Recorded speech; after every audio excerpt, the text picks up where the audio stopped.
Hi everyone, welcome to the EcoLab webinar. Today's session will be very soon, so please sit back and select the funding. We'll just wait for the other authors to join in the session.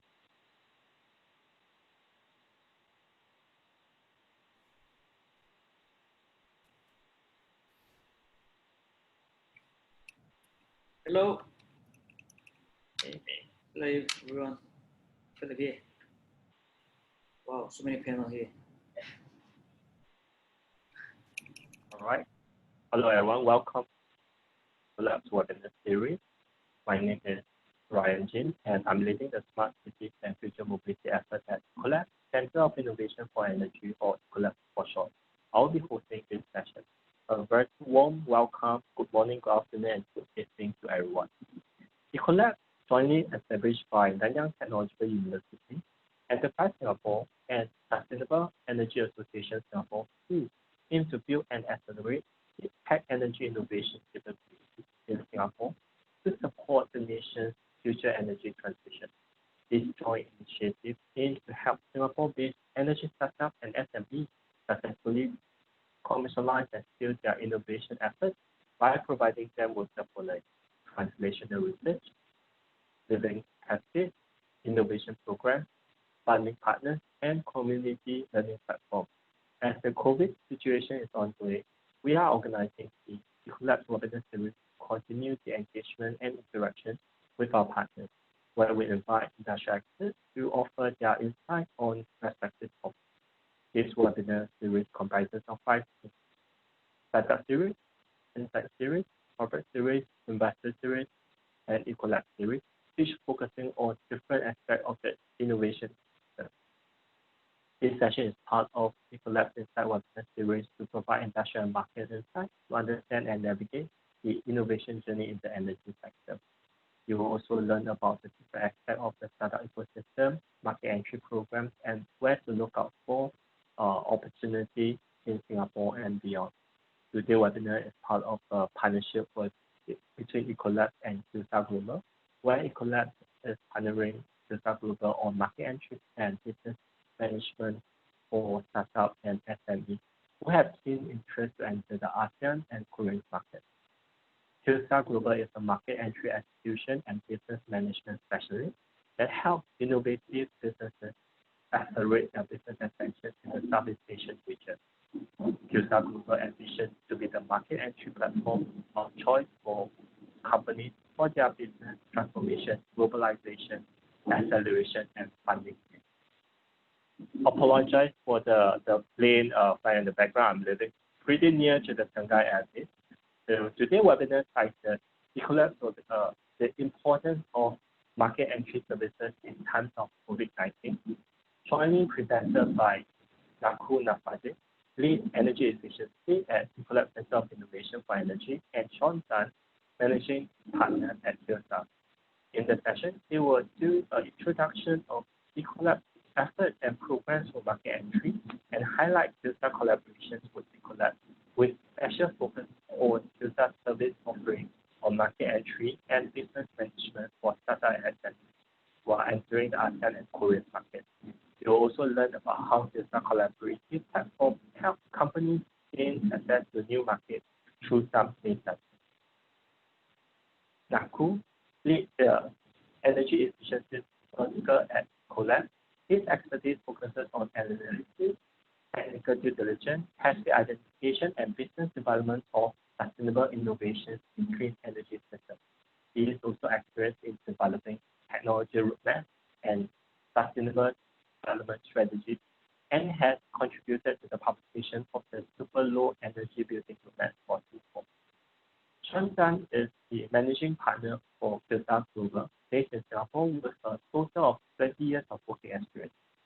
He spent his first 12 years of career in the software analytics and banking industry, specializing in technology sourcing, business development, and strategic sales push, along with various global management experience in multinationals.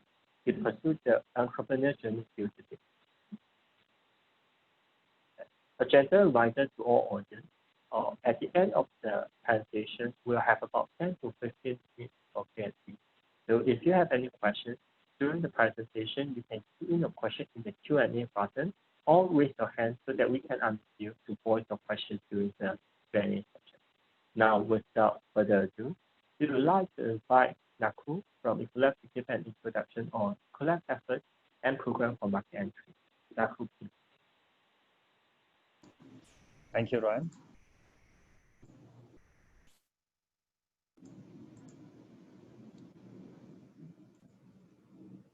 Okay, can you see my screen? Yes, we can see you. Okay. Thanks, Ryan, for the introduction. I'm Nakul Naphade, and I'll be speaking today on the market entry programs, which would be a pathway to business expansion, which we have at EcoLabs. I'll go through the contents first. I will take you through the effect of COVID-19 globally and in Singapore, and what are the measures required and taken as of now. After that, I will go into the market entry program we have at EcoLabs, taking you through a short introduction, what is our approach, and the importance of test beds in this. And lastly, I'll finish it off with a slide on our global presence and the partners we have engaged with.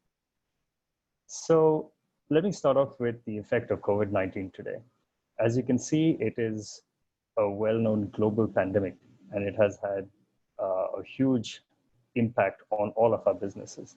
In fact, 41% of startups globally are in the red zone.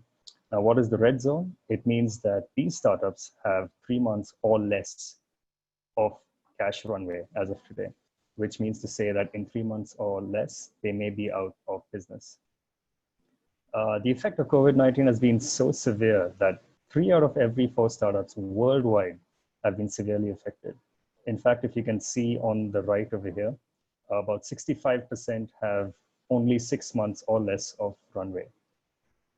In this case as well, the distribution is not even. B2B startups are more likely to be affected as compared to B2C. This would be because they do not have direct access to the customers, and the customers are mostly large enterprises that are slow to react to the effect of COVID-19. So how is this affecting Singapore? As you can see, SMEs in Singapore contribute to almost 50% of its GDP, and they're the first ones to be hit. And this is a big problem as it employs about 65% of Singapore's workforce and constitutes a shocking 99% of all its enterprises. So what are the measures that are required at this point? At first, I want to say that it's not all gloom and doom. There is a saying that with every crisis comes opportunity. And I'd just like to point out 2 facts in support of this. You can see that over half of the Fortune 500 companies today were started during a contraction. And over 50 unicorns that we know right now were created in the Great Recession of 2008. Furthermore, about 12% of startups have actually seen their revenues increase since the beginning of the crisis. This could be highly attributed towards the quick slashing of expenses and the quick pivot towards the changing customer demands. But at the same point of time, although these are good numbers, these are numbers that are not expected to see, you can see that government policies and assistance is highly required in this case. In fact, in one of the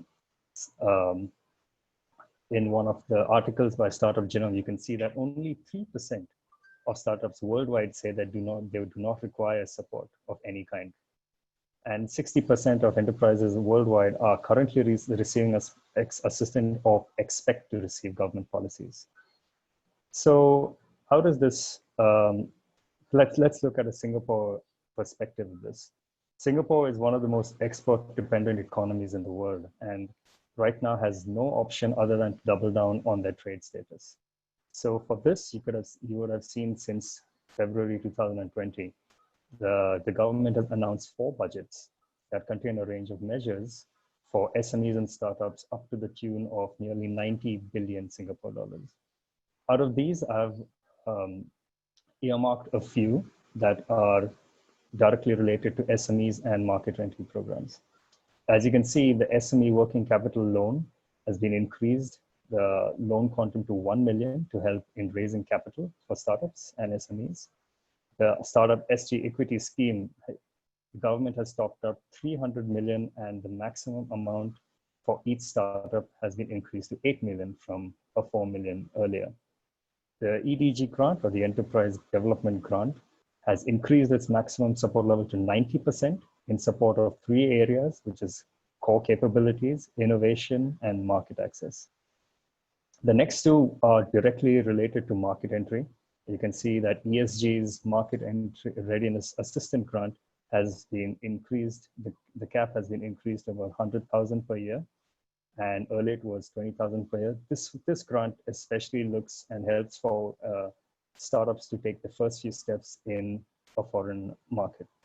There are also currently a number of international co-innovation programs that are going on through ESG, with partnerships with the Eureka Network, with France, Germany, Israel, and Shanghai that are currently ongoing, even though there is the travel ban restrictions have not yet eased up.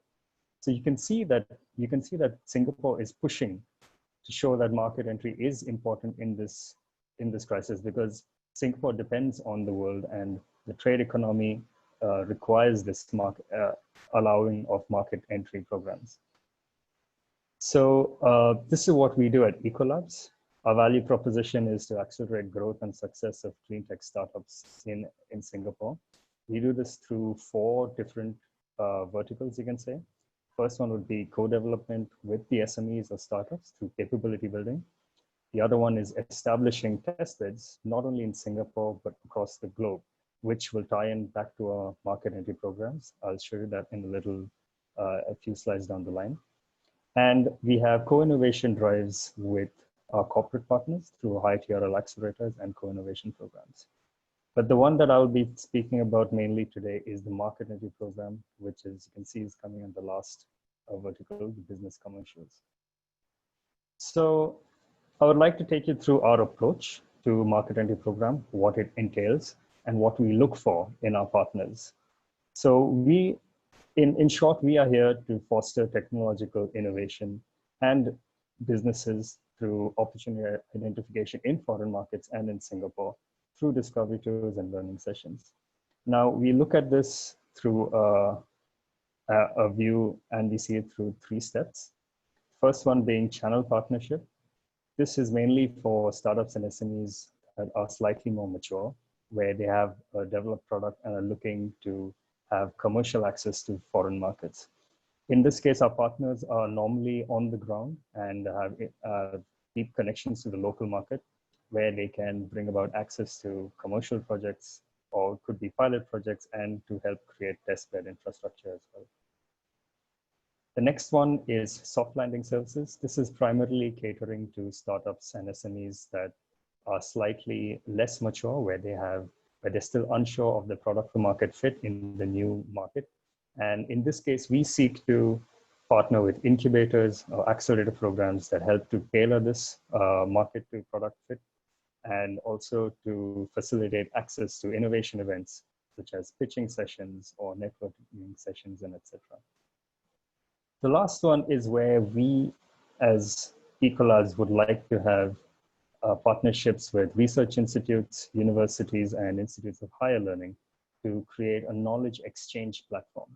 This is, of course, through exchange of IP, through exchange of talent, let's say for PhD, master's students, and to create research collaboration and roadmap development projects. Now, moving on, we have taken a 2-pronged approach to our market entry program. The first one is where we look outwards. This is basically to enable homegrown startups in and from Singapore to expand globally, picking Singapore as its hub. So the focus, you can see, is made in Singapore, but to go global. The other way is inward looking. In this case, we facilitate innovation programs to invite foreign startups and SMEs to come into Singapore and collaborate with local industries through test bedding or through demand co-innovation calls.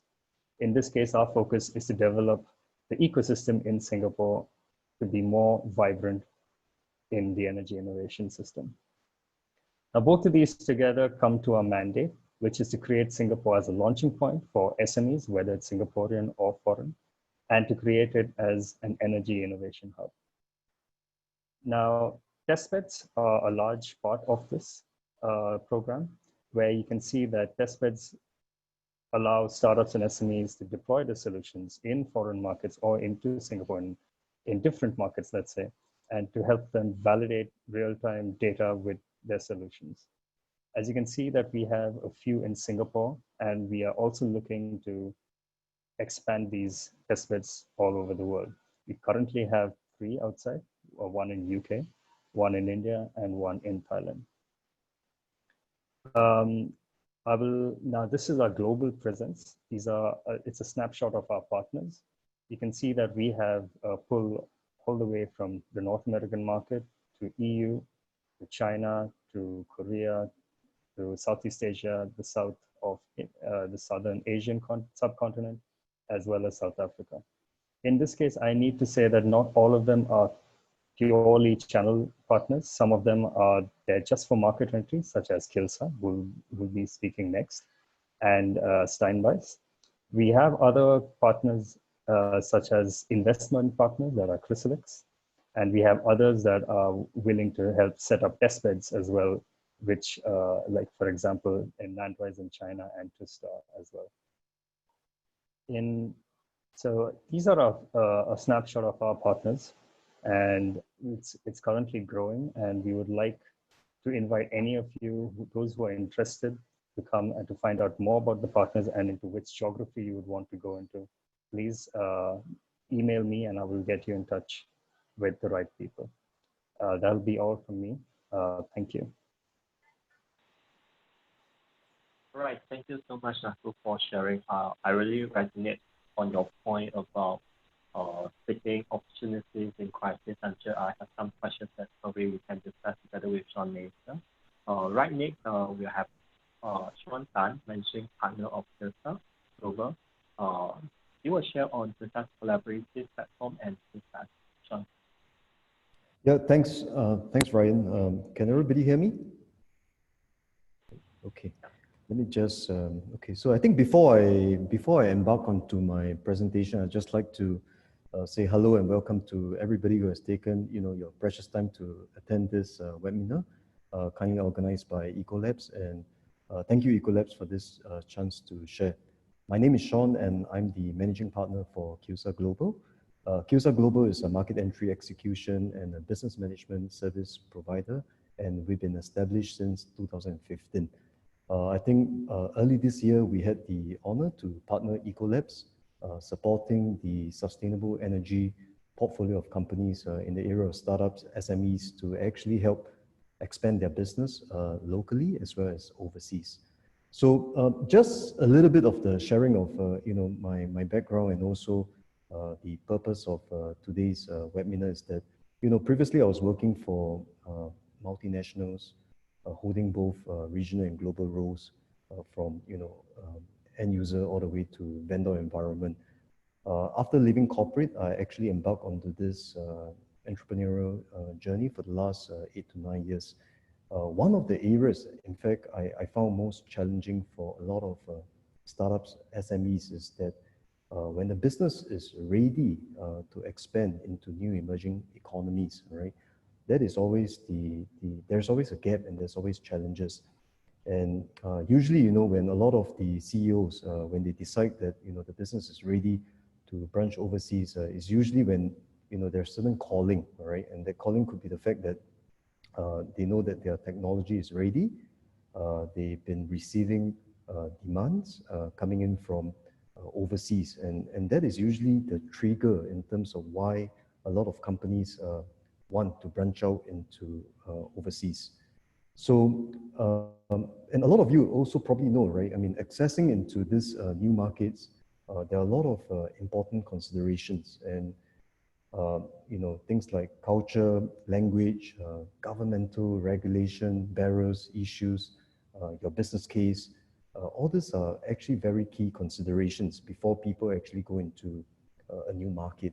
But as you know, all these are important, but one of the most important question always I believe a lot on your mind as well as my own mind is that, do you have a trusted local partner? Do you have a trusted local resource to complement your business when you're going overseas or when you're entering a new market. The question is, do you have someone to support you to sort of open up the doors, right? Get you one foot through the door in a timely manner, because a lot of times, time is essence, and the moment you sort of invest in your own time, you have the wrong partner, opportunities miss. And especially during this uncertain period, during this perilous time, right, where pandemic is resulting in like what Nakul earlier mentioned, massive changes in the workplace, constraints that people are facing, travel restrictions and so on. The question is, how do you possibly balance up, the well-being of your employees, of yourself, productivity, and yet manage to actually operate business as usual and continue to expand and sustain your business? I think that is really the key in terms of what KILSA hopes to partner with you. Let me now just open up my presentation.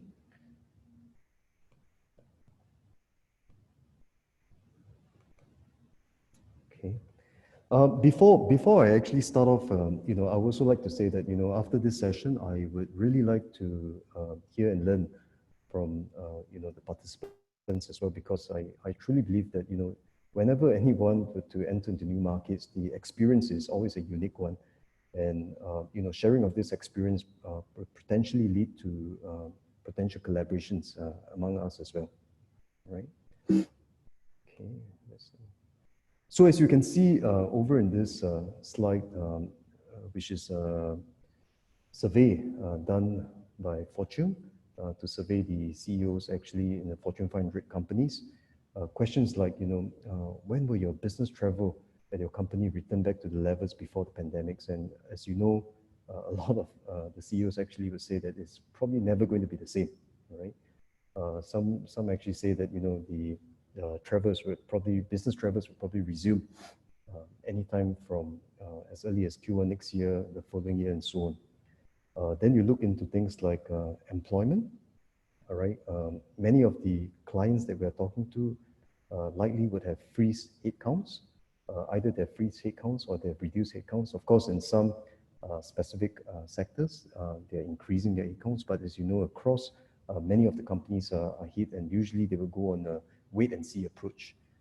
Even things like compensation, I mean, what used to be the norm, they probably have to change in terms of some of the compensation structure as well to be more outcome driven, or to perhaps have, compensation based on your basic as well as commission basis and so on. So things like that, from travels, employment, compensation will all change because of the pandemic. And also, if you look in terms of top concerns that business risk management in today's current environment, top of the concerns of most of the companies, employees' well-being, employees' productivity, things like supply chain, cash flow issues, and so on. So if you start looking into all these issues, constraints, headcount freezes, reduction, compensation structure change, and so on, I mean, the question is, how do you then go overseas, all right? Or expanding business overseas will become more challenging. I think this is where the gist of my presentation, and this is where KILSA hopes to partner you, right? So who is KILSA? We are an integrated global market entry execution and business management platform for any business. I think one of the very key words that you have to pick up from this intro is the word execution, all right? So a lot of times, as you can work with many different partners and so on, execution is actually key. The practical, hands-on activities that KILSA will take on would actually, push the company into an accelerated growth as well as a higher success growth factor. All right. So usually when we work with companies, there are companies that are looking into cross-border business development and management. Usually they are looking for companies that are looking for a local partner, a local team to manage overseas business, but they have a challenge in finding the right trusted partner. Right? Companies that have very strong technical or R&D background, but they probably need a good team in terms of driving the sales and marketing. Companies that already have a very well developed product could be also very successful in their domestic market, and they feel that it's now time to actually open up new markets because of potential business opportunities. So these are all categories of companies that actually KILSA would partner with. So in terms of what KILSA aims to achieve when we collaborate with companies who intend to go market entry, we actually provide a local business platform. All right, we actually provide, number one, local manpower. So on the in-country, say for example, companies that are planning to go into Thailand, Indonesia, Vietnam, we do have local partners over there. Local partners meaning those are all KILSA resources, right, that will be able to execute the actual business in the specific target country. We also actually provide them the business network access, the private, public sectors from various industries, and more importantly, the business follow-ups that we are providing. So the local business platform, think of it as you're operating it as if like you have a local business operation in the target country. And with all these ingredients, it actually will help speed up, number one, speed to market. It will lower your risk as well, because a lot of times when people embark into new markets, they may invest, for example, setting up their own companies, hiring their own people, and they later realize that it may not all work out. So having a model like that, or partnering with KILSA, actually do allow you to lower your risk. And at the same time, you build a sustainable, progressive business, which could be a regional or global one. So the approach that we take, as you can see over there, regional coverage. KILSA today have presence, headquarters over in Singapore. We have presence in Thailand, Indonesia, Vietnam, Malaysia, as well as in Korea. We are in progress actually setting up Philippines, Cambodia, and Laos as well. It is a team-based operation. What that means is that from a regional HQ, which is in Singapore, we do have our Singapore team over here that will oversee all the projects, backed by our in-country management team. All right. So our in-country management team would means that myself, as the managing partner of Singapore, I do have my counterparts that are set over in Thailand, Indonesia, Vietnam, and the rest of the other countries. And of course, this local resources are also backed by the domain experts. So when we embark or when we take on new projects, usually we do have subject matter experts that are able, not only about bringing in the relevant network, but also the fact that they do understand the solutions. They do know how to craft out sort of like a local business offering that is tailored to the specific market because of their years of experience in a specific domain. We then help the companies land locally, meaning understand the necessary do's and don'ts in the specific countries, and then helping them to accelerate through the KILSA network. So that is really the core essence in terms of when you partner with KILSA, the local in-country ecosystem platform that we're actually helping the company to build up. So KILSA actually focuses in, our business offerings actually are categorized into 3 key areas. On the left, you can see market entry services, and also after market entry services, we actually do provide business management services. So if you look at what is entailing over in the market entry services, we actually break down into 3 key areas. Local market entry structuring. We look into things like helping you to understanding your business. We sort of localize it in terms of catering it to the preference, to the behavior of the companies that you're targeting, your target clients, right? And then after which, setting up a go-to-market plan, and more importantly, an action plan. An action plan meaning what exactly are you going to do given that now you have a local offering, right? Going into the business development, most of the times people are looking for more local partners, local SIs, system integrators, identifying what your buyers, setting up your local sales and delivery channels, and then closing off things like pilot projects to ensure that you have deal references, identify deals, as well as do business development. So in market entry, pretty much the the kind of work or services that we would offer to companies who intend to embark on this journey is that you realize that rather than you spending time investing your time to build up your local model, to incorporate your companies, to look for potential buyers and so on. These are things that KILSA with the local resources, all right, with our local KILSA managing partners in the specific country, all right, partnering again with the domain experts would actually collaborate and jointly work with you to make sure that all this can be done in a timely manner, all right? So you probably would get your localized offer, based on the feedback that are coming from perhaps the pilot users, the potential buyers, rather than you yourself trying to figure out, you yourself trying to test the market and so on. So all these are actually timing, right? And as you know, given the localized resources that we have over there, very much the offerings that you are trying to cater to them will be more suited based on the local understanding, right? The other things that we do as well will be things like local business setup, local incorporation, making sure that you have local manpower, your finances, your office setup, even things like advisory from an organization, shareholding, directorship standpoint. So that are all, those are all the services that we provide under market entry, right?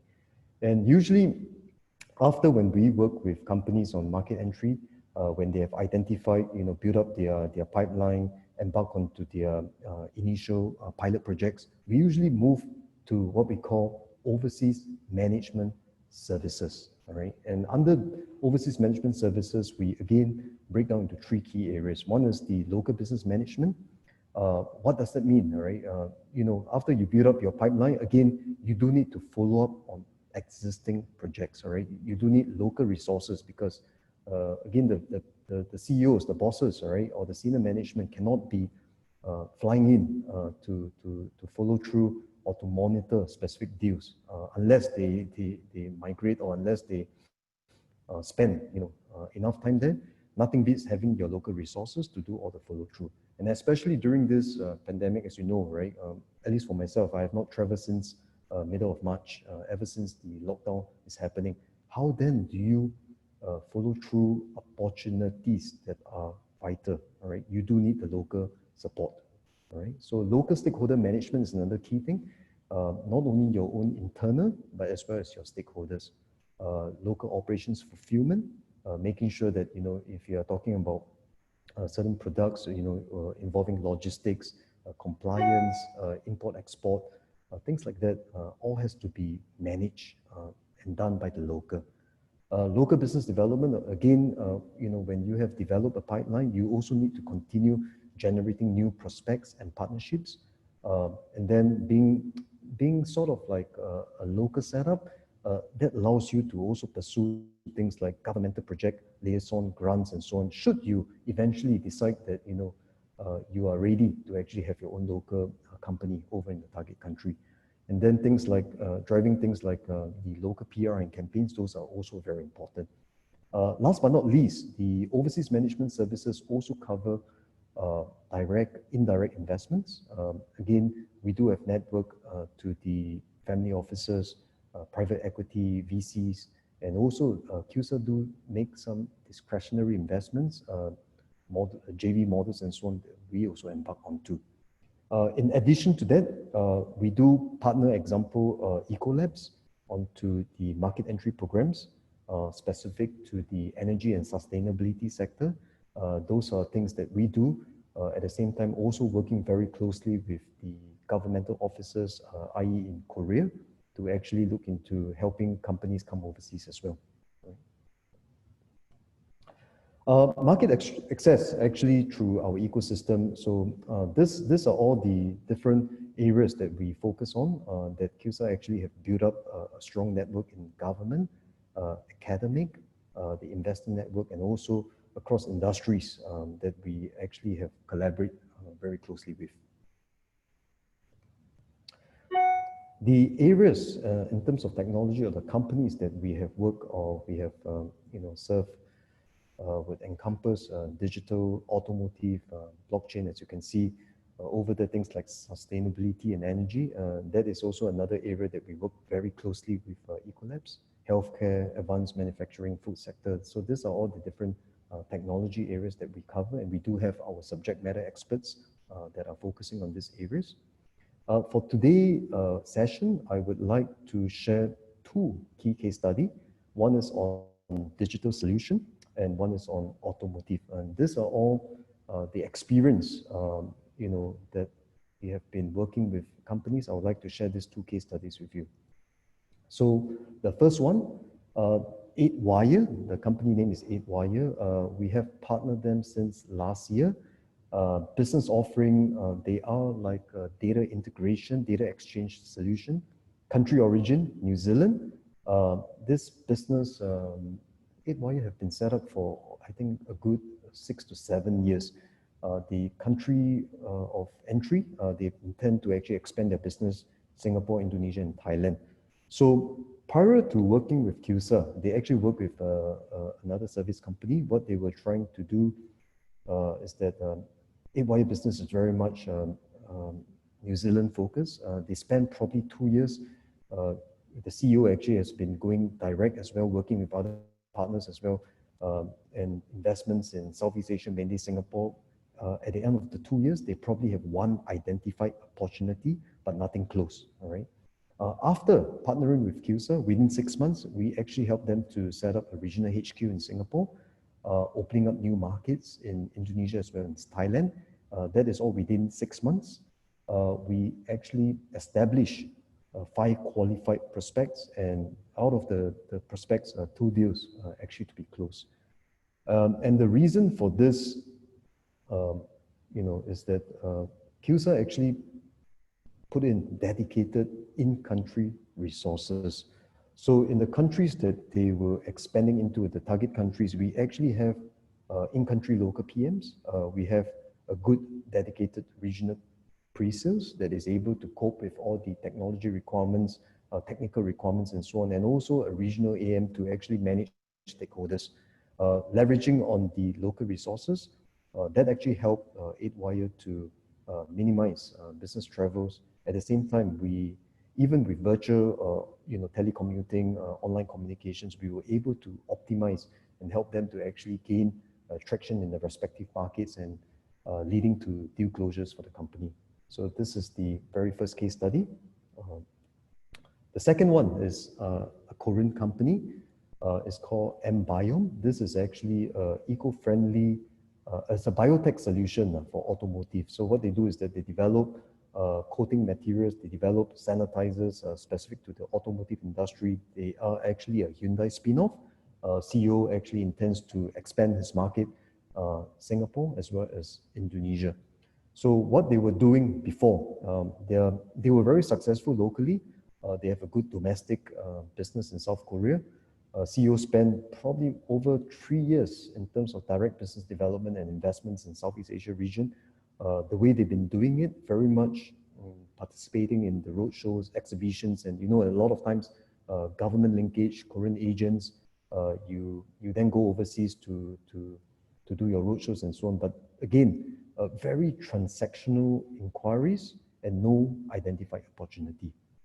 After working with KILSA, usually our track record is between 6 months, right? We open up new markets over in Singapore, Indonesia. We also successfully establish and have our local resources to run their service and distribution centers. All right. Closure of 3 strategic partnerships. They are planning now to set up Singapore as their regional HQ, actually from July onwards. So again, the reason why we are able to do this is that we have dedicated in-country KILSA resources. We allocated PMs. We have a regional domain, a subject matter expert. We have a campaign manager. Very much have to rely on the local partnerships that we have established for them. Same thing with this, mBiome CEO actually reduced his travels and yet able to expand into new markets despite this pandemic. Right? So I have actually came to an end of this sharing in terms of the 2 case studies and the offerings of KILSA. The ending, my parting note is this: the building principles of this collaboration of the companies who intend to go overseas very much rely on the basic core principles. I mean, cost efficiencies. Having managed services is something that not many people, maybe some are familiar, some may not be comfortable, because you know, a lot of things on your mind is, you know, how do you manage these resources? Are these resources mine, and so on? At the end of the day, think of this resources, KILSA resources, as yours when we go into new markets. These are all dedicated resources that we will work hand in hand with you, based on your corporate identity, based on your conditions, to help you to accelerate your business expansion into the markets. And the model that KILSA prescribes is actually a very hands-on model, and it's nothing to do with, we're not agents, you know, we don't work on the fact that, you know, we take a cut off your success, you know, but rather a very sustainable, palatable model, right, that is going to help you, walk you through this journey, open up the market and grow with you. And the importance of the manpower balance, I think this is very, very crucial, right? The crux of it is that local business must be run by locals, right? And KILSA has established a trusted network in the respective countries, and these are all local partners that have been proven. It's other than just the network itself, is the integrity, is the trustworthiness that is really important when you're managing, you know, opportunities overseas. And the working model at the same time is always a very collaborative one. So it's not something that we would sort of, you know, do it our way, right? Without going through with you, without aligning with you. So the model is a hand-in-hand model, is a joint collaborative model that we must go in together as business partners, right? Before we actually embark onto this relationship. And the whole entire thing is all about sustainability. I mean, being a business owner myself, we all know that entering new markets requires investments. Investments not only financially, but also your own time, resources, is opportunity cost as well. And what we want to make sure that is worthwhile for the business owners to go into new markets is that, you know, it has to be sustainable. And this sustainability is where the market entry approach has to be well balanced, so that you can deem whether this is the correct market for you to enter as well. Right? So with that, I end my presentation, and I look forward to your questions. I look forward to have the opportunity to collaborate with you. Yep. Thank you, Ryan. Back to you. Right. Thank you, Sean, for your sharing. I think your point about having a trusted local partners and resources is really, really important, and perhaps sometimes more important than other barriers in the light of cultural awareness, regulation, and more. So now I think let's proceed with the Q&A session. For the audience who have any questions, do put your questions in the Q&A box, or raise your hand so that we can unmute you for you to voice your question. I have some questions, but I already see a hand raised by Rao since very early of this session. So I'm going to allow Rao to unmute yourself to ask a question. Hi, thanks a lot, guys. So, am I audible?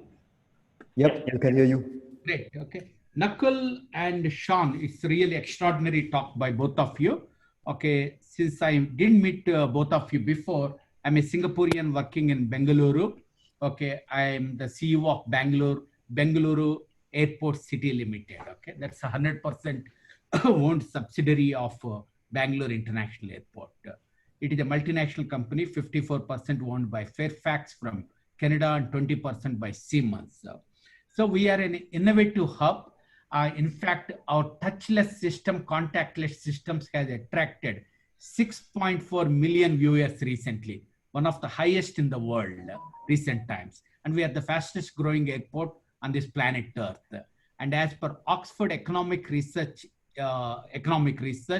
Bangalore city is the fastest growing city on planet Earth if you take $50 billion at the GDP base. So we have got a lot of advantages. And then me being a Singaporean, okay, so we like to work together. That too coming with NTU background, lot easy for me.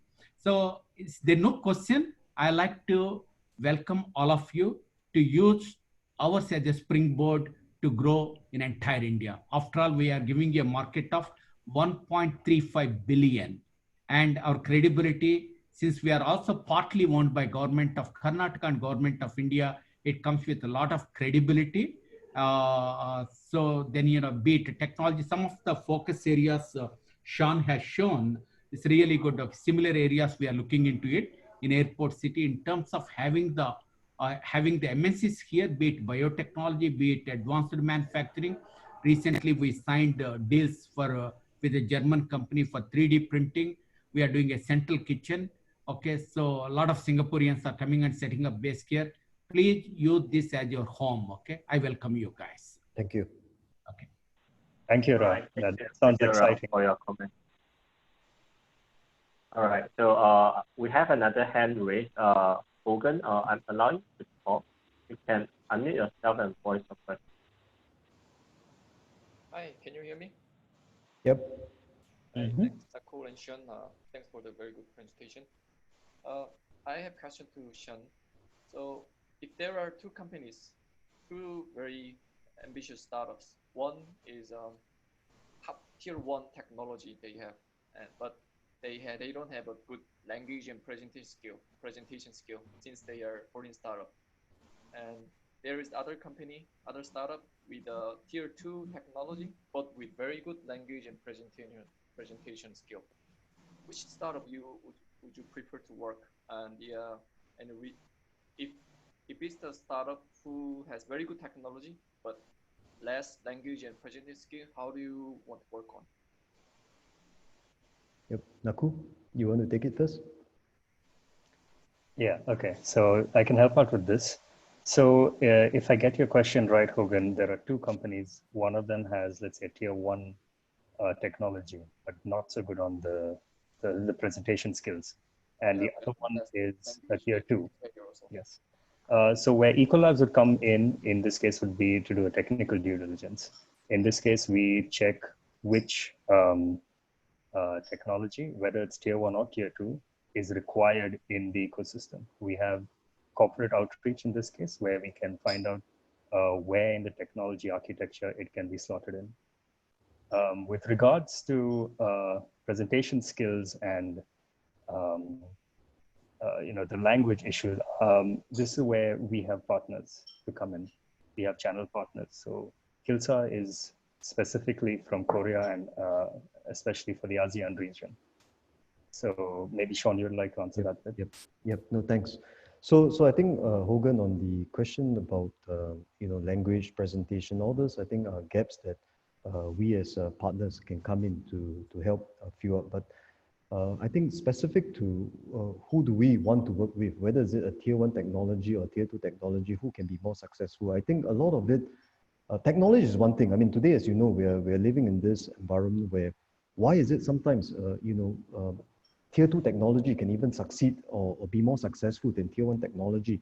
A lot of it is really dependent on the CEOs or the founders' vision and commitment, all right? And I always believe that the technicalities, the technology, the gaps, right, can be filled up, and it can be complement actually with via partnerships. But more importantly, that commitment is most important. And you could be a tier 3, tier 2 technology or the best technology, but if the CEO doesn't have the commitment in the target country to expand his team, to grow his team, and to keep the business, an open and honest one, even you're the best technology, you will fail. All right. So a lot of times when we partner with companies, we really look into the actual intent of what the founder, what he or she wants to do. And then after which, yes, technology is important. Then we go into what Nakul mentioned, right? The second part in terms of technology and so on, identify the gaps, beef up in terms of sales and marketing. Yep. Right. Thanks. Like commitment is the most important thing. Language and presentation is not a barrier we cannot just overcome. Yeah, it can be overcome. Yeah. For sure.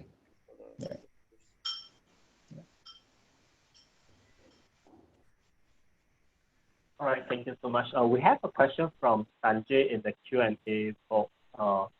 I'm not sure whether Sanjay is comfortable to ask the question, but maybe let me ask it. The question is to Sean on what is the KILSA business model and how much must startup pay and for how long for your services? Yeah. Thanks, Sanjay. KILSA model is actually we are a monthly service model, so it's a retainer fee model. There is no specific price tag to a service. It's really much after understanding, aligning to your business. We would sort of come out with a joint alignment on the scope of services before we determine the commercial aspects of it. So put it this way. I mean, if today, if you were to go into new markets, you would be hiring a resource as well. All right, and usually we will align to that sort of philosophy when we go into any commercial arrangements. How long? As you can see, for market entry, we would usually say that it would take between 6 to 9 months, depending on the nature of your business. Business management is an ongoing, it's a continuous process in that sense. I hope this answers your question. Right, thank you, Sean. There's another question for you from Joe. If there is an opportunity for collaboration to enter the market, usually capital and investment are more needed at first, be it seed or angel. Would KILSA be willing to put in capital deployment or to look for potential investors? Yeah, thanks, Jose. Yes. Okay, so put it this way, all right. The business itself, if their starting point is purely from an investment standpoint, then sometimes, right, there's also a question mark in terms of the business, right? So to us, a business also have to be sustainable first, right, before we can actually talk about capital investments, right? But yes, I mean, KILSA looks at things from a strategic level. We also have a network to raise, whether it's the angel or seed rounds and so on. That is all possible. Yep. I would also like to add that this is somewhere EcoLabs can also come in, especially regarding with initial seed capital. We have a large investor network as well as access to grants. And this depends from seed, pre-seed up to, I think, a Series A. That is our range of and our ability to help out in this area. Thanks. Right. Actually, I have a question. I really like the point that Nakul made about taking opportunity in crisis. And in your opinion, of course, Sean, feel free to chip in anytime too. Do you think this COVID situation is the best time to consider market entry? And if so, how should startup SME position their strategy to best navigate for success alongside with this COVID situation? Maybe Nakul, you want to go first? Yeah. Okay. So so essentially, you're asking, is this the best time to get into market entry? Correct. I would not say. I mean, this completely depends on the startups and SMEs. But at this point of time, although it is a crisis, it is also an opportunity. You can see that there are a large number of grants that have been opened up by, for example, by the Singapore government and by other governments around the world, because they see the need that they need to reinforce this, emphasis on trade, and innovation and research and development is coming up in a big way in the context of all over the world. So I would say that if you are ready at this point, and if you need to expand, which is the case in most cases for startups and SMEs, right now is probably a good time in terms of opportunities and investment through grants and through the various co-innovation programs that have been inked between different countries. Yep, no, I agree on that. I think Ryan, to add on is that market entry is something that to me is no right time or wrong time. I mean, as long as the maturity, as long there is a certain readiness from a technology standpoint, and usually it's driven from demand or opportunities, right? And it cannot be just purely assumptions that you think is going to be the right time.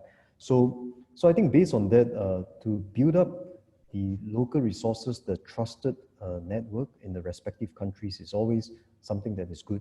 And we have a lot of this experience. I mean, even despite this pandemic period, in fact, a lot of our clients, they surprisingly find that, even during these times where nobody is traveling, I mean, none of us are traveling. I mean, client side, KILSA side, end user side, but yet it's business as usual, all right? So that is also a good testimony that, market entry requires certain model. You need to be very strategic in terms of how you do it in order to make this successful. Yeah. All right, thank you so much. We have a question from Charles. The question is for Sean. What is the average retainer fee and is there an industrial standard for this?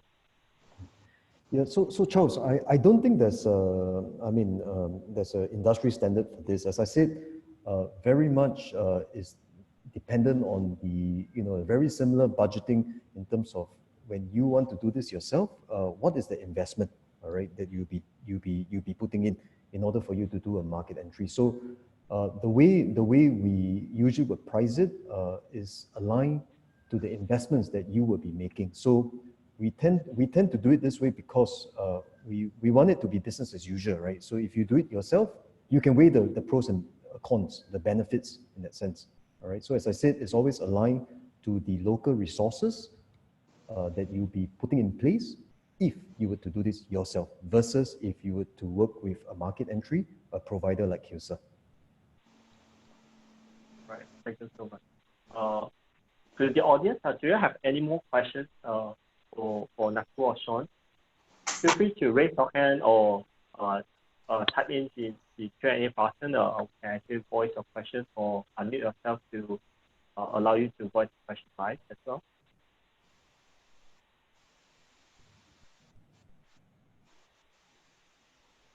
All right, I think we are good for now. Actually, just to follow up on a question on the earlier point, how should startup SME position their strategy? I think both to Nakul and to Sean to best navigate in this situation. I think Sean, you mentioned about to be strategic, to especially for those who are already have plans to enter in the market because of existing demand or supply and so on. Then the question is that for those who are sitting on the fence, what should their strategy be, or would you be able to help them to decide whether Korea or any other ASEAN market will be an interesting space for them, and how to help them to make this decision to enter or not? Yeah, okay. Nakul, maybe I go first on this? Yeah, sure. So as I said, usually for any business who intends to go overseas, right, I guess it has to be triggered from somewhere, right? So I think usually that trigger point, as I said, is when they start reading from the news that there is certain potential, or they start to receive inquiries. So I guess usually it's the common ones that are triggering them to do this are based on that. So I think that's number one. But sometimes nothing actually stops them from also speaking and exploring conversations. I mean, that's why I said, dialogues like this is always very powerful. You never know, because as you may not receive the inquiries, you may not think it's potential, but then when you start associating and you start talking to let's say to KILSA, for example, right? Or to EcoLabs, we may find that this could be something very potential. This could be something that we're looking at. So having constant dialogues, actually, you may not know what you would receive from all these conversations. Yep. So keeping an open mind, I think, is important as well. Yeah, I would like to agree with that. All right. Nakul, do you have any point to add? I think I'm good at my end. All right, very nice. I think we are on time. If there's no more questions from the audience, I think that will be all for today. Thank you everyone for attending today's session, and once again, thank you Sean and Nakul on sharing on the market potential and opportunity again. As we come to the end of today's webinar session, there will be a survey for all the audience to give feedback to us. on how do we continue to provide those excellent webinars. So meanwhile, please follow us on EcoLabs LinkedIn page and also join us for future EcoLabs webinar series. And stay safe and be healthy. And thank you, everyone. Thanks, Ryan. Thanks, Nakul. Thank you. Thank Cheers. you, Sean. Thank you, Ryan. Thank you, Sean. Thanks, Naphade. Thank you. Thank you, Bye, everyone. everyone. Thank you. Thank you, Bye. everyone. Bye, bye. Thank you. Bye-bye.